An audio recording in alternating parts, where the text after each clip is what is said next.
The once vibrant coral reef, now cloudier than your grandmother's soup. What could have happened? Coral plays a very important role in the ocean ecosystem. It is the main source of food and acts like a habitat for smaller fishes. The coral reef is the most populated area and has the most biodiversity in the whole ocean. As a fish, I keep algae population under control. I'm a sea cucumber. I'm quite slow, but I clean waste by eating it. However, something terrible has occurred. Let's start with the role of water in the coral reef ecosystem. Okay, wait. Water? You mean like the stuff we drink? Not exactly. Water in marine ecosystem is more about keeping things balanced, like the temperature and the salt levels. If the water gets too hot or too salty, it interferes with everything else. For the temperature of water to increase, hydrogen bonds must be broken. This is why a large amount of heat is needed to raise the temperature of the water, and for it to cool down must lose an equal amount of energy. The water temperature normally remains more thermal stable than a terrestrial habitat. So it's like when eating salty fries? Kind of, yeah. The fish don't like it either. That's why when the water temperature rises, it can stress out the coral, causing bleaching, which is not so good. Oh, okay, so like when people get sunburned at the beach. Yes, but for coral, it's much worse than a sunburn. It can lead to them losing the algae that helps them survive. Alright, next up, nucleic acids. These are super important because they carry genetic information in all living things. Wait, genetic info? Like passwords? Are fish using Wi-Fi or something? No. Think of DNA like a recipe book for life. It tells every living thing, including fish, how to grow, look, and survive. The genetic materials can be passed from cell to cell for their one specific purpose. Oh, so DNA is like the ultimate cookbook. And if something in the DNA of a new organism changes, it could lead to rapid growth. That's called evolution, where a species' genetic code changes over a period of time. Next up, biodiversity. It's super important because it stabilizes everything in the reef. Okay, and what's so important about that? Isn't it just like a bunch of fish and stuff wandering around? Whoa, hold up. Biodiversity is like having a huge party with tons of snacks. Imagine you only had one type of snack to offer. For example, just celery. Wouldn't that get boring really fast? Ew, yeah, who wants an all-celery party? So the more species in a niche means there is higher biodiversity, and the more biodiversity makes the ecosystem more complex, making it stronger. Exactly, now you get it. The same thing happens in the reef. If you lose a species, a snack is removed. Eventually, the whole thing falls apart. Now let's talk about evolution, how species change over time. When the environment changes, like water temperature rising, it forces some species to adapt. Adapt? Like, get a sweater when it's cold? Well, sort of, but instead of sweaters, they change things like their color or how they live to survive better. If they don't adapt, they might not make it.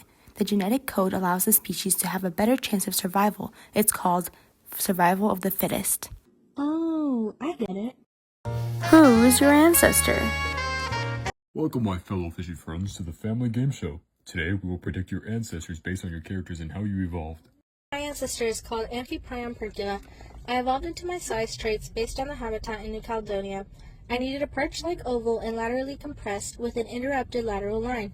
I have a bright orange color with 3 white bars and thick black bands around the white bars that separate the orange and white portions of my body in order to be able to survive. And you are correct! Excellent explanation, bro. Alright, next up we have white-finned surgeonfish. What do you think? I think I evolved from my ancestor, the Panthera leo. I don't know why, though. Well, actually, that is incorrect. You actually evolved from your ancestors of the ancient ray-finned fishes of the family Acuridae. To survive, you needed laterally compressed bodies to navigate the complex environment. Also, you need scalpel-like spines in your tail for defense. Now we will ask the sea cucumber. What do you think? I evolved from Solacina Cthulhu. I needed traits such as elongated cucumber-like bodies that are thick in the middle. I have 10 finger-like tentacles around my mouth. I'm also dull brown and grow 4 to 5 inches long, and my rounded body is covered with 2 feet. All these traits help me to adapt to the New Caledonia habitat. Well, we sure did learn a lot from you, species. Thanks for watching the yearly game show.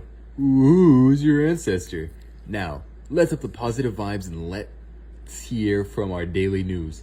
Let's pass it over to our friends, the sea cucumber and coral. Welcome back to the Azure Oasis Weather Report. Coral, I have extremely bad, terrible, horrific news. Have you heard of the issue in the Azure Oasis ecosystem? Yes, I have been hearing complaints of bad water quality. Not as much sunlight has been reaching us due to the cloudiness of the water, and lately my family members have been dying off. I recently interviewed the zooplankton, and they have complained of the workload to get rid of the algae. Wait, the algae? Yeah, apparently there has been a runoff from the land that has brought the sulfates levels up here in the Azure Oasis. This might have caused the algae to excessively grow. The zooplankton have tried to clear the algae up to let the sunlight reach the corals better, but they just can't keep up with the growth. And the growth of algae is blocking the sunlight needed for my family to survive. The more bacteria growing in the water is affecting the water quality, making it harder for coral to grow. And with less coral, there's less food and habitats for other species. Over time, the Azure Oasis ecosystem will collapse on itself. Well, luckily our world-renowned scientist, Bubbles, has volunteered her time to help us with our cause. Welcome, Bubbles. We are honored to have you. Thank you for having me. The time that I spent here with the work, I can say that the decline of water quality has been due to wastewater, bacteria, and the active volcano known as Matthew. Island has collectively affected the sulfates levels in the water to increase, which is what causes the water to be clouded. How does the volcano affect the sulfates levels? Yeah, the volcano had recently erupted in July of this year. The ashes of the eruption made its way down the ocean, which affected the water quality. Here are some possible solutions to this horrific issue in our coral reef habitat. We could install filtration systems around the reef to help remove ash particles and improve water quality. These could be mechanical or natural filters, like mangroves, which can trap sediment. We can control water flow. Increasing water flow in the affected areas could help flush out ash if possible. This could be done through planned openings or channels in the reef that allow for faster water exchange. We can manually remove excess ash or debris from the surface of the coral and the surrounding area. This could help reduce further damage. Divers can also gently clean the corals if the ash buildup is manageable. Through these solutions, the coral can still live and be helped to keep its habitat functioning. Bye-bye. Bye!